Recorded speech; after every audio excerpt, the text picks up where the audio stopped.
o blant, dyma stori Tŷ'r Môr-ladron. Doedd neb yn gwybod pwy oedd yn byw yn y tŷ ar y cornel, ond pan laniodd yr holl wylanod na ar y to, dywedodd Sam Turner, mae'n siŵr mai Môr-ladron oedd yn byw yno. Ac roedden ni'n gwybod mai Môr-ladron oedden nhw pan welon ni fod y llanw wedi mynd allan o'i pwll dŵr a bod cragen ac ychydig o aer ar ôl yn y gwaelod. Doedden ni byth yn edrych ar ddillad y Môr-ladron ar y lein. Petai ti'n edrych, bydde ti'n troi'n slefren fôr. Hyd yn oed ar ddiwrnod heulog, roedden ni'n gallu clywed y gwynt yn rhuo y tu mewn i Tŷ'r Môr-ladron. A dywedodd rhywun fod pysgodyn wedi disgyn o'r blwch llythyrau un tro. Roedd yn rhaid i'r postmon ei bostio nôl. Mae Sam Turner yn dweud bod y môr yn llenwi'r tŷ yn y nos a'i fod yn tywynnu fel sŵ môr.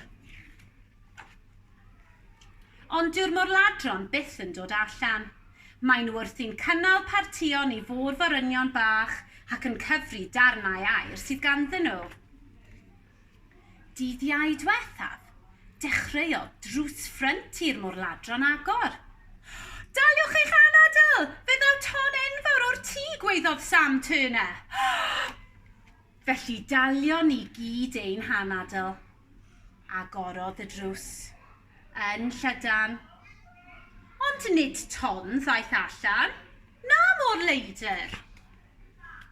Menyw oedd hi, a dywedodd wrthon ni am beidio ffwyso ar ei ffens. Nid môr-leidr yw hi, medden ni wrth Sam Turner, ac eithon ni gyd adre i gael te. Y diwrnod wedyn, rhedodd Sam Turner lawr y stryd gan weiddi, dyfalwch chi byth!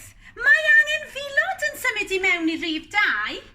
Chwarddon ni, a dweud wrth Sam Turner, Sam, does dim angen filod yn symud mewn i rhif 2, a does dim Môr-ladron yn y tŷ ar y cornel, achos does dim byd byth yn digwydd ar ein stryd ni.